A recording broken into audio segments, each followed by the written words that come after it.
ప్రపంచంలోనే నెంబర్ 1 ఆర్థిక వ్యవస్థగా తయారవుతుంది. వికసిత్ భారత్ మీరు లేకపోతే సాధ్యం కాదు. మెషిన్లు వస్తాయి, ఏఐ వస్తుంది, ఏ పని కావాలన్నా జరుగుతుంది. కానీ మనిషి ఇచ్చే హ్యూమన్ టచ్ మాత్రం మనిషే ఇవ్వగలుగుతాడు. ఆ పనులు మీ ద్వారానే సాధ్యమని మరొకసారి తెలియజేస్తున్నా. కన్యాకుమారి నుంచి కాశ్మీర్ వరకు ఏదైనా ఒక పార్సల్ పోవాలంటే అది మీ వల్లనే సాధ్యం. ఇలాంటి వ్యవస్థకి ఒక విజన్ ఇచ్చి అదే సమయంలో మిమ్మల్ని అందరినీ గాని గైడ్ చేయగలిగితే వండర్స్ చేసే శక్తి సామర్థ్యం మీకుంది. ఈ రోజే మంత్రి గారు ఒక మాట చెప్పారు. నేను ప్రపంచం అంతా కూడా పంపిస్తున్నాను ఎక్స్పర్ట్స్ అందరినీ. వాళ్ళు మొత్తం స్టడీ చేస్తారు. వాళ్ళల్లో వచ్చిన మార్పులు చూసుకుని దానికంటే మెరుగైన వ్యవస్థను రూపకల్పన చేస్తానని మీ అందరికీ హామీ ఇచ్చాడు. ఇప్పుడే ఎలక్ట్రికల్ సైకిల్ కూడా మాట్లాడాడు. I'm very happy. If you have to provide for every our people గ్రామీణ dock Sevak 1 electrical cycle with green energy, no pollution. If you do that, then they will cover very comfortably in the villages. Even sometimes they need exercise, they will ride the cycle. Whenever they are tired, they can drive the cycle and move forward. Even carrying parcels, all these things, it is very, very easy. For that, what I am requesting our Honorable Minister, make Andhra Pradesh the proof of concept as a model project. All 17,000 people you provide 1 cycle, you will see the productivity within no time. ఇవన్నీ కూడా మనం చేసి ముందుకు పోవాల్సిన అవసరం ఉంది. నేను ఒకటే మిమ్మల్ని అందరూ విజ్ఞప్తి చేస్తున్నా. ఈరోజు బోలెడన్ని అవకాశాలున్నాయి. నేను ఇప్పుడే చూశాను ఎంత ఫ్లూయెంట్ గా హిందీ మాట్లాడుతున్నారు, ఇంగ్లీష్ మాట్లాడుతున్నారు. బాగా చదువుకున్న వాళ్ళు కూడా గ్రామంలో ఉండి ప్రజలకు సేవ చేస్తూ మీ ప్రాంతాన్ని అభివృద్ధి చేయొచ్చని ఇండియా పోస్ట్ సర్వీస్ లో చేరారు. దానికి మిమ్మల్ని అందరినీ మనస్ఫూర్తిగా అభినందిస్తున్నాను. ఈరోజు ఇంకొక విషయం కూడా మనం మాట్లాడుకోవాలి. ఈ రోజు ఉత్తమ సేవలు అందించే మిమ్మల్ని అందరినీ మనస్ఫూర్తిగా అభినందిస్తూ ఈ రోజు రాష్ట్రంలో కూడా డబల్ ఇంజన్ సర్కార్ ఉంది. ఈ రోజు మీరు చూస్తే డబల్ స్పీడ్ తో ముందుకు పోతున్నాం. 20 నెలల్లో సంక్షేమ కార్యక్రమాలు చేశాం, అభివృద్ధి కార్యక్రమాలు సూపర్ స్పీడ్ తో ముందుకు పోతున్నాం, సుపరిపాలనకు నాంది పలికాం. ఈ రోజు ఎవ్వరు కూడా ఏ ఆఫీసుకు పోయే పని లేదు. సర్టిఫికెట్లు గాని ఏ పని కావాలన్నా వాట్సాప్ గవర్నెన్స్ లో మన మిత్ర ద్వారా ఇస్తున్నాం. ఇవన్నీ కూడా సర్వీసులు వస్తాయి. కానీ ఏదైనా నేరుగా చేరేయాలంటే దానికి పేర్లలుగా ఈరోజు గ్రామ డాక్ సేవకులే మార్గం అని చెప్పి కూడా నేను మీకు తెలియజేస్తున్నా.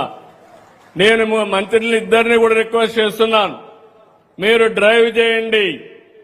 రాష్ట్ర ప్రభుత్వం ఇచ్చే సేవలన్నీ కూడా మా గ్రామీణ డాక్ సేవకుల ద్వారానే చేపిస్తామని మీకు హామీ ఇస్తున్నాను. అవసరమైతే మినిస్టర్ గారు ఈజ్ కోఆర్డినేటింగ్.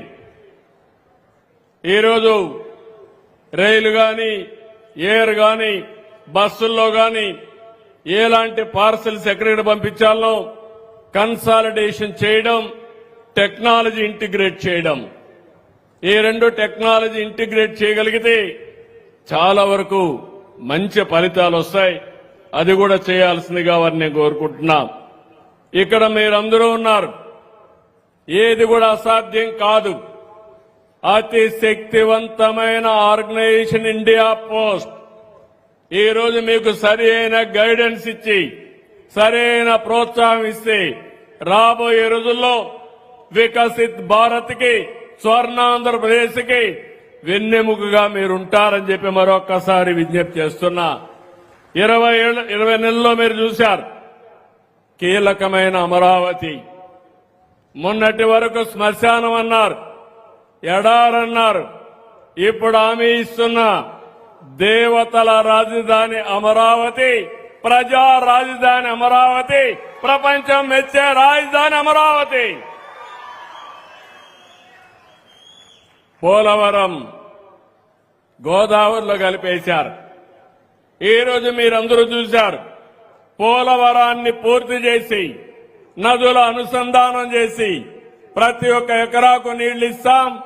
2027 గోదావరి పుష్కరాల కంటే ముందు పోలవరాన్ని పూర్తి చేసి జాతికి అంకితం చేసే బాధ్యత ఈ ప్రభుత్వానిది.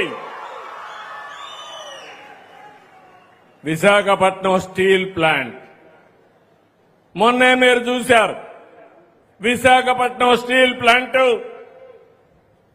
అమ్మేసే పరిస్థితికి వస్తే, ప్రైవేట్ పరం చేసే పరిస్థితికి వస్తే ఎన్పీఏ అయితే కేంద్ర సహకారంతో ఈ రోజు రివైవ్ చేయడమే కాకుండా లాభాల బాటలో పోతా ఉందంటే ఈ నెలలో 54 కోట్ల రూపాయలు ప్రాఫిట్ కూడా వచ్చిందంటే అది అటు కేంద్రం ఇటు రాష్ట్రం చేసే సుపరిపాలన అని చెప్పి కూడా నేను మీకు తెలియజేస్తున్నా. ఇలాంటివి చాలా చేశాం.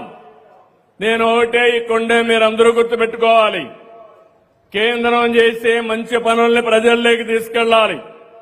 రాష్ట్రం చేసే మంచి పనులు మన ప్రజల్లోకి తీసుకెళ్లాలి. ఈ దేశాన్ని ఒక గొప్ప దేశంగా తయారు చేయాలంటే, ఆ యాంగిల్లో నిర్మాణం జరగాలంటే అది మన చేతుల్లోనే ఉందని చెప్పి కూడా నేను మీకు తెలియజేస్తున్నా. మొన్న నేను ఢిల్లీకి వెళ్ళాను. చూశాను, సదస్సు చూశాను. 80 దేశాలు వచ్చాయి. 80 దేశాలు వచ్చి మనం చేసే అప్లికేషన్ చూసి ఆశ్చర్యపోయారు. ఒక వ్యవసాయ రంగంలో, లేకపోతే ఒక ఆరోగ్య రంగంలో, ఒక లైవ్ స్టాక్ లో ఇలాంటి అనేక నూతనమైన ఆవిష్కరణలు మనం ఇచ్చేశాం. అది చూసిన తర్వాత మొత్తం ప్రపంచంలో ఉండే అధినేతలే కాకుండా మొత్తం కార్పొరేట్ సెక్టర్ కూడా మన దగ్గర నేర్చుకునే పరిస్థితికి వచ్చారు. సాక్షాత్తు ప్రధానమంత్రి గారు నరేంద్ర మోడీ గారి ఆధ్వర్యంలో ఏఐ కాన్ఫరెన్స్ చేశారు. అంత మంచి కాన్ఫరెన్స్ చేస్తే మన ప్రతిష్ట దెబ్బతీసే విధంగా, దేశ పరువు పోగొట్టే విధంగా యూత్ కాంగ్రెస్ వెళ్లి అక్కడ నిరసనలు తెలియజేసి అర్ధనగ్న ప్రదర్శన చేశారు. అంటే వీళ్ళకి ఏఐ అంటే తెలియదు, టెక్నాలజీ అంటే తెలియదు, భారతదేశం యొక్క ప్రాముఖ్యత తెలియకుండా ప్రపంచం మెచ్చుకునే పాలన జరుగుతూ ఉంటే దాన్ని అడ్డుకునే ప్రయత్నం, ఇమేజ్ దెబ్బతినే ప్రయత్నం, బ్రాండ్ దెబ్బతీసే ప్రయత్నం మంచిది కాదని కూడా మీకు తెలియజేస్తున్నా. ఎందుకంటే ఇండియా పోస్ట్ తరపున మీరున్నారు, మీకు ఒక అవగాహన ఉంది. మీరు మంచిని గాని చెప్పగలిగితే ఇలాంటి చెడు ప్రవర్తనల్ని ఖండించవలసిన బాధ్యత కూడా మనందరిపైన ఉందని చెప్పి కూడా నేను మీకు తెలియజేస్తున్నా. ఏదేమైనా ఫైనల్ గా నేను మీ అందరికీ ఒకటే విజ్ఞప్తి చేస్తున్నా, మీ సేవల్ని రాష్ట్ర ప్రభుత్వం సమర్థవంతంగా ఉపయోగించుకుంటాం. కేంద్ర ప్రభుత్వం కూడా అదే విధంగా ఉపయోగించుకుని భారతదేశంలో ఒక పటిష్టమైన లాజిస్టిక్ వ్యవస్థగా ఈ యొక్క